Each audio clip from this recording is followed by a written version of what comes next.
All right, the Big Ten, they pretty much laid it plain with their new TV rights deal. Notre Dame, they were kind of listening. They may have sparked a few interests, but let's talk about the fact that the ACC has got to figure it out.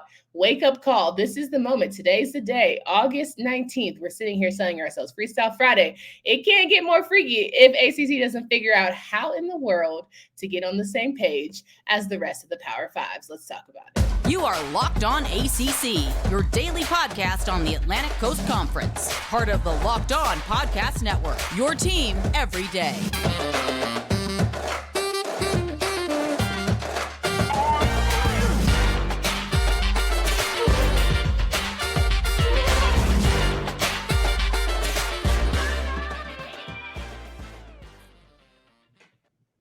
What's going on, everybody? Welcome to today's edition of Locked On ACC. I'm your host, Keenis Cooper, joined by Drizzy Drake of Locked On Seminoles podcast. He helps me out each and every Freestyle Friday. He is my go-to guy when it comes to just easy, fun episodes, and we're going to have all the things today. We're going to lay it all flat there. Drizzy Drake, how are we feeling? I'm feeling good as it is August 19th, so I want to give a special shout out to my better half, Eva Silva, my little brother, a.k.a. Baby Cam Newton, the Latino Cam Newton out there. He's turning 26 today. Evis, I love you, my guy, because I know for a fact you're listening today because I make you listen to everything I make, so. Oh, he has to. He has to at this point. He has no choice. Exactly. Guys, if you're joining us today, it is the episode brought to you by BetOnline. BetOnline has you covered this season with more props, odds, and lines than ever before. BetOnline is where the game starts. So we're rocking and rolling through today's episode. We're making sure that you are fully covered with the news that broke that is pertaining to a different Power 5 conference, but it's very important to our league who has been in the realignment news all summer. So the Big Ten landed this historic media rights deal, which means there might be more expansion ahead. So for those of you who don't know, this is a deal with CBS, Fox, NBC, Peacock, which is NBC adjacent, and FS1, which is Fox adjacent, for 7 years, for July 1st, 2023 through June 30th, 2030. A network sources from say there's worth $7 or $8 billion. So much money. So if you're thinking about it, you got USC, UCLA, who just joined the Big Ten, and then you've got your schools that are sort of Big Ten sure, but they're not really in the headlines, like the Northwesterns, the Marylands of the world. But because of how the deals are broken down, they're about to get paid like buku money. Now, there's a couple of questions that, of course, you trickle down from there. But the first is just a reaction. When you woke up this morning, Drizzy Drake, you saw the news of the $7 or $8 billion in TV deals for the Big Ten. What did that say to you in terms of what Kevin Warren's doing over there in Chicago? I mean, Kevin Warren's a G. I mean, Kevin Warren's got that NFL executive experience, and now basically he's trying to make that sort of experience for college football as a whole. And quite honestly, honestly, I think the more surprising thing for me is those projections that they had were for what I think $120 million, and now you're hearing that projections are between 80 to 100 million pass for each school. But I do want to say that I think that's probably is before probably you see some new teams coming in, because if I remember correctly, if the way they have it laid out, that they actually look to see for future expansion is going to be on the table. So, and we talked about this last week. We're basically saying that the Big Ten definitely will be going for NBC, who's NBC's big premier partner. Yep. It's our cousins, Notre Dame, as we call them affectionately here in the Locked On ACC. So to me, this might be the beginning of, hey, 2026, the NBC is going to be broadcasting the CFP playoff. Yeah. I wouldn't be surprised if maybe we see something around then. I think what's wild to me is just how the Big Ten keeps putting it in our faces that we're not up to snuff, ACC. If anything, I'm sitting here telling myself, one of these days, ACC is going to come out with something really fascinating, and we're going to have this big deal that says, suck it to everybody. The alliance, right? Just go with the alliance. Everybody who doubted us, we're just going to sit here and say, boom, don't even worry. We got this thing covered and all the things. So that's where I sit here and tell myself, okay, I'm not too concerned, because I feel like things are starting to shift their way towards good for ACC.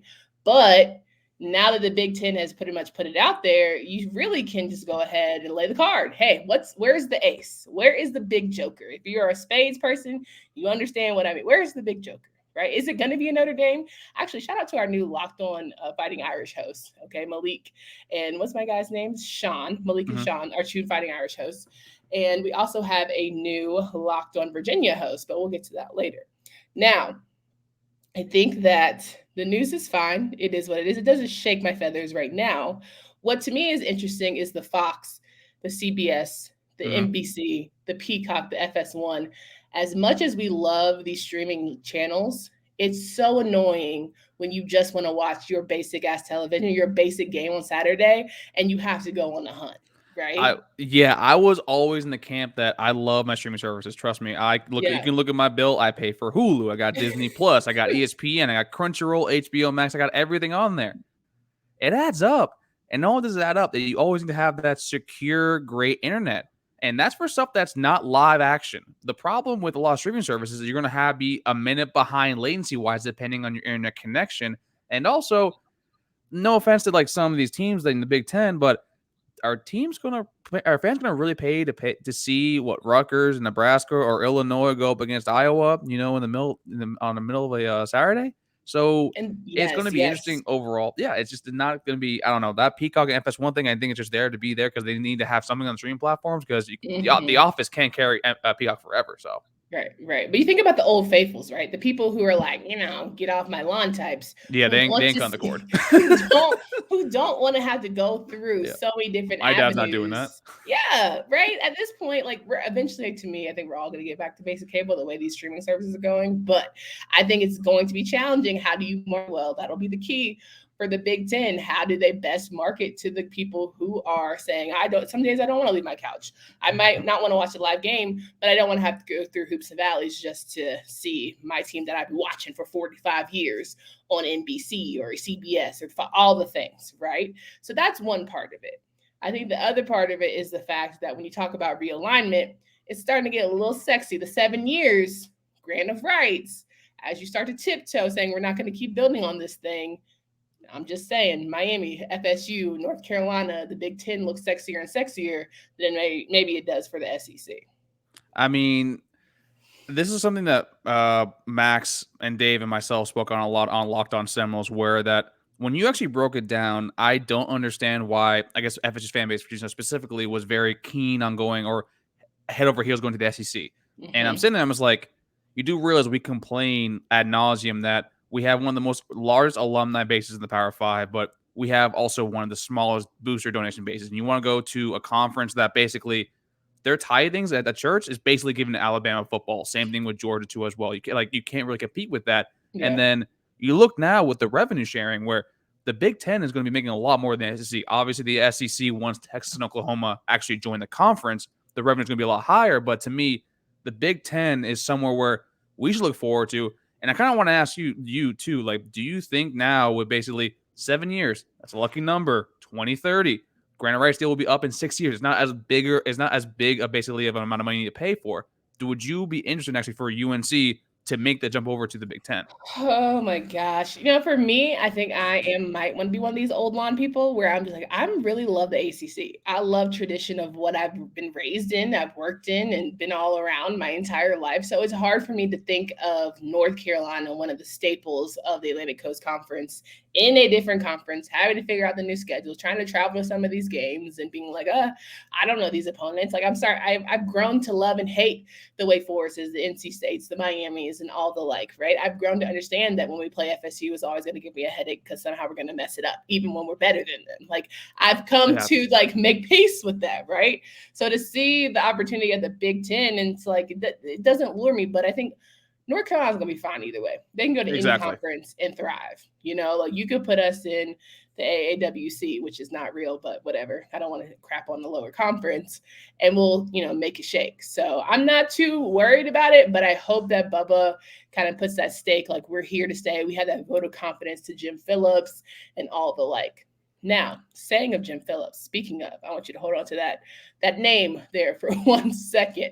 BetOnline.net is the fastest and easiest way to check on all of your sports betting needs. Find reviews and news of every league, including MLB, NFL, NBA, NHL, combat sports, esports, and golf. BetOnline continues to be the online resource for all of the sports wagering information that includes live in-game betting, scores, podcasts, and more. Head to the website today, betonline.net. Use your mobile device to learn more about the action happening because BetOnline is where the game starts. rocking and rolling here with Drizzy Drake of Locked On Seminoles podcast. You can hear him talk about FSU all of the time. And I'm sure he feels a little bit of a way about Jim Phillips. Now that we've seen the Big Ten pretty much it's a swinging contest, right? They did a big hit. I mean, they've essentially hit a home run in my like, what is it called? Oh, it's a 550-foot bomb grand slam. That man, they have knocked out of the stadium into the parking lot. Grand slam is the word I was looking for too. They have a grand slam. Jim Phillips, this is what, year 2 going into year 3 of you being the commissioner. This is the nut up or shut up year, Jim. Like I hate to be that person, but I hope you are back there doing some backdoor dealings that you're just going to come out and tell everyone they've just been silly about you. They've been denying you. They've been doubting you this entire time. You knew all along that you were going to make a shake. You knew Miami was going to have a hell of a season and put the ACC on the map. You knew FSU was going to do better. You knew that NC State was going to win the ACC championship. Like, you knew all of these things. You knew Clemson was going to be Clemson, damn it. You know what I'm saying? Like, you're not worried. He's probably going to have the last laugh. Do you think Jim Phillips is going to have the last laugh? I hope No. And it's not because of Jim Phillips, because like I feel bad for the guy, to be honest with you. Yeah. Because I mean, he did take the job, and also when you take this kind of job with the kind of paycheck he's probably getting, you inherit these bigger problems that you're being paid to deal with. And I don't feel bad for you for that. But we all discussed that basically how the grant of rights deal between the ACC and ESPN was basically the ACC just giving away their rights for nothing, and also being locked into a deal from revenue-wise from 2018 and 2036. It's just bad negotiating overall. And right now with Jim Phillips, I think that he really, really needs to push forward with basically this unequal revenue sharing, because right now you basically need to keep your Florida States, your Miamis, your Clemsons happy, because they're the ones basically giving all the money to your smaller teams, like a Wake Forest. Like, even in their best years, they're not bringing in the same revenue as these top tier teams who are even having a down year. Miami hasn't won anything since 2001. And they still are one of the higher revenue generating sports team, and they're not back on the come up. So they do. To me, I expect them to fully win the Coastal this year. I'm going to finally officially say that. I hate saying that, but they're going to be the one driving revenue. And then at the end of the year, they're going to feel some type of way sharing all the money that they've earned because of the national brand that they are with the lower kind of bottom tiers of the conference. I love that backhanded compliment you give. I appreciate that. You know, you can't fully commit on being nice to Miami, and I love that for you. I mean, they're like my little brother. You got to be spicy nice. That's literally how I look at them. I'm from down here. I'm from South Florida. You know, I'm looking as a traitor because I went up north. But listen, it's all love. But I hate to love you and love to hate you. Come on. Hey, listen, you're not mean. You're just spicy nice. I saw a tweet go out today. You're not mean. You're just spicy nice. It's a gift. Blessing and a curse. Gift and a curse. All the things. So I say all that to say, I think that ultimately Jim Phillips is definitely in a weird position, but when you look at where we want this conference to be, you have all the major players. This is going to be one of the best football seasons to me for the ACC in a very long time. But when you think about college football, I'm not running to ESPN unless it's the college football playoffs, and I have to. I'm thinking about Fox. I'm thinking about CBS. I'm thinking about NBC. My Saturdays of some good shows. I mean, obviously we watch ESPN games. Sure, fine, whatever. I'm not taking that away from them. But ABC, which is also associated with ESPN, I just don't want us to get so held up in the idea that our top schools have to stay in this mindset of, oh, well, let's just be happy with what we got, because no one's going to do that. That's not what that's not the world we live in anymore. And that's not what we would do in our own jobs anyways either. We want to keep and potentially keep pushing forward for what's better for us and our families too. So why would we expect, these $1 million, deal makers right now doing the same damn thing? And then with the ESPN thing, all I watch, honestly, is College Game Day from 8 to 12. And then unless my team isn't playing on ESPN, I go to Fox, I go to ABC, I go to the Big 12 the kickoff, because as a gambling person, I like going around and watching other games. And on ESPN, I have to go to the ACC network, which only just came into my area with Comcast over this past season, which I'm not going to get into that, though. So. Right. Oh, Comcast. But one question that I think was really important that I saw someone throw out there was the fact that where does this money really go? Like we talk about this $7-8 billion. Have we seen like exponential growth for some of these universities? Like, is the money for these TV deals going to these new facilities? Is it getting pouring into these students' education? Like, I would love, and I'm a producer, so like it's very much line item for me. I would love a line item, an itemization of where this $1 billion kind of industry is taking us, because it seems as if we keep talking money, money, money, money, but where is Where's it it going? actually landing? It feels dicey. Like it feels like it's not landing in the right places. I don't know. But you cry. I mean, you can't sit here and cry about NIL and then also come breaking out the story about $7-8 million just for TV. We're not even talking about ticket sales. We're talking about merchandise. We're not talking about actual gameplay. Like we're not talking about none of that. We're just talking about solely to watch these jokers. And you tell me NIL is crazy? Get out of here. Hey, listen, you're talking. I mean, you're preaching the choir here. You know, I've been a big proponent of the NIL. So, hey, everyone, get your bread. But I'm right there with you. We're basically, I don't think we'll ever know where the money goes. I mean, you'll see kind of like on service level where you hear schools that, a new FOF is building up, or we have renovations coming up, and hopefully also when these schools get all this money, I do know like FSU recently renovated part of the baseball stadium. The soccer stadium got a new scoreboard, which is some stuff that we need. And quite honestly, FSU fans, the soccer team has done a lot more over the past 10 years than FSU football has when they've fully deserved it, minus the 2013 championship team. But overall, yeah, I really would hope to see where the money goes. But quite honest with you, we probably will never, ever see that unless, the money goes missing and then we actually have to go find it.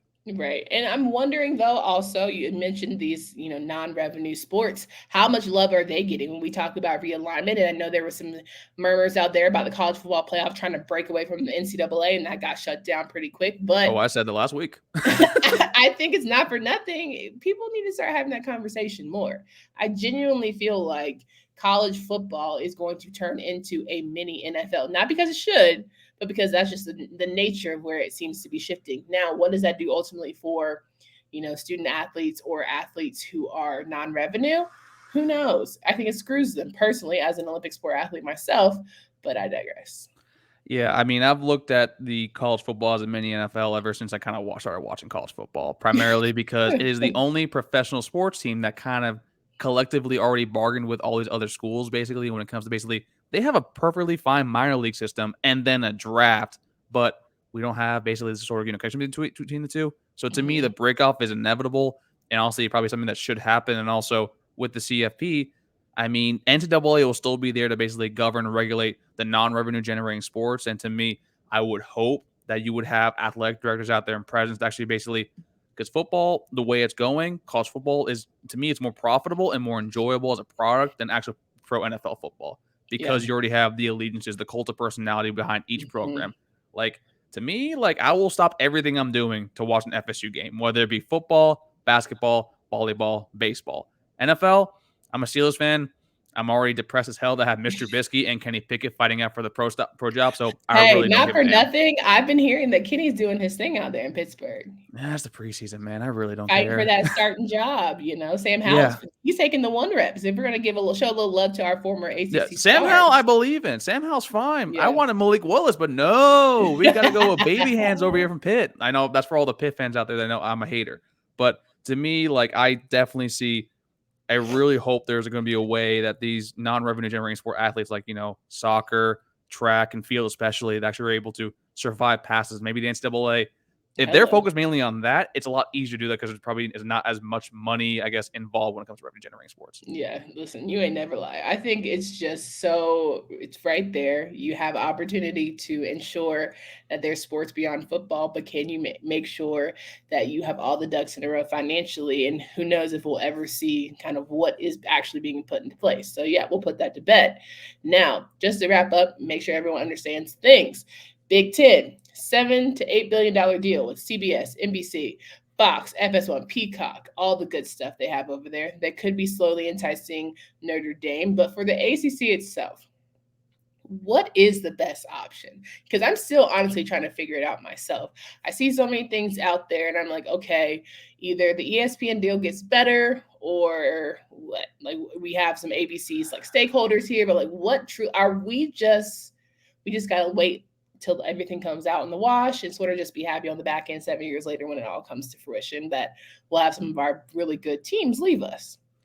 Candace, if I had an answer for that, I would not be sitting here with you right now. I'll be on the phone with Jim Phillips right now earning that paycheck because I actually have no damn idea. I can Yeah, scream out here about unequal revenue sharing, which I think should be the thing moving forward. I would like to say renegotiating, but ESPN is going to make out like a bandit here. Why the hell would they come to the renegotiating table? As their attorney, they'd be like, no legal advice, folks. But I would tell them, no, don't go back to that. Don't fix all that. You're in the clear here. But to me, if I'm the ACC, maybe honestly, I would go and poach the rest of the Pac-12 and see what they yeah, actually have overall to offer. And honestly, yeah, I know the Big 12 just got they just got UCF, Cincinnati in them. Look at them too as well. And yeah, quite honestly, like that's probably what you need to do. And maybe they already have some plans in the works, but quite frankly, I still think that the majority of the big name teams like a UNC, Florida State, Clemson, Miami, and also by extension probably Virginia and also NC State, they're probably going to be on the move to another conference. yeah. And probably by 2030, we're going to see probably a power two conference with 2024 teams. Yeah, you ain't never lie. I also think ultimately, like, if they don't figure it out, we're just going to be sitting here saying shoulda, coulda, woulda. Like, man, we had the opportunity. Maybe we need to talk to Apple. Maybe we need to talk to Amazon. Maybe there can be some synergy there because I think That would be awesome. you have to find a streaming platform at this point because we know where it's going. Like, streaming is the nature of the beast. Like, I think you got to figure out how to get one of these streaming platforms on board. I think Apple is probably the best approach, but it's a lot of money over there. At the end of the day, what it boils down to, you got to find schools that are always going to be a great stakeholder within your conference some money. You got to get this revenue sharing at a better place. Point blank, period. Like there's no other thing about it. Chop it up, spit it out here. They need more money. Figure out how to do it. Get it done fast. By year 6.5, I don't want to be having this conversation with Jim Phillips. Hopefully, we're not still locked on ACC podcast because, we're doing 1,003 things. Like we might be 45 and having babies and just chilling, right? Like who knows? We could still be doing this show too. I just got engaged. Let's slow down the baby talk real quick, okay? That's the way nature of the beast, right? You get the deal, you seal the deal, and now they're saying, all right, expand, multiply. That's how it goes. She's calling me now too. Absolutely. But no, I wrap it up to sit here and say, I am fine with the deal. I'm not too worried about the Big Ten deal.